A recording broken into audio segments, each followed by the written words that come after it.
Hello everyone, இன்றைக்கி super கிறிஸ்பியான yummy waffles எப்படி பண்ணுறதுன்னு பார்க்கலாம். ஒரு பவுலில் wheat flour, cornflour, baking powder, brown sugar, cocoa powder, இது கூட வார்மான milk plus melted butter add பண்ணிக்கோங்க. மேலே இருக்க மெஷர்மெண்ட்ஸ் படி ஒன்று ஆட் பண்ணிக்கோங்க. நான் இது கூட 2 ஸ்பூன் அளவுக்கு dark chocolate melted with butter add பண்ணியிருக்கேன். இது கம்ப்ளீட்லி ஆப்ஷனல், வேணும்னா ஸ்கிப் பண்ணிக்கோங்க. எல்லாமே சேர்த்து நல்லா மிக்ஸ் பண்ணிக்கலாம். இதுதான் நம்மளோட மினி வாஃபிள் மிஷின். இதில் நிறைய சைஸஸ் இருக்குது, செக் பண்ணி வாங்கிக்கோங்க. ஆயில் இல்லை பட்டர் வச்சு க்ரீஸ் பண்ணிவிட்டு கொஞ்சமாக பேட்டர் போட்டாலே போதும், ஃபுல்லாக ஸ்ப்ரெட் ஆகிடும். ஆன் பண்ணி விட்டுட்டிங்கன்னா லைட் ஆன் ஆகிடும். லைட் ஆஃப் பண்ணக்கப்புறம் நம்ம ஓப்பன் பண்ணால் சூப்பரான வாஃபிள் ரெடி.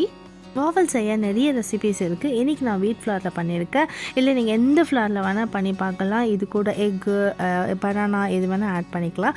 லாஸ்ட்டாக இதில் மெல்டட் டார்க் சாக்லேட்டை போட்டு ஆட் பண்ணி சர்வ் பண்ணிங்கன்னா அல்டிமேட்டாக இருக்கும். ட்ரை பண்ணி பாருங்கள்.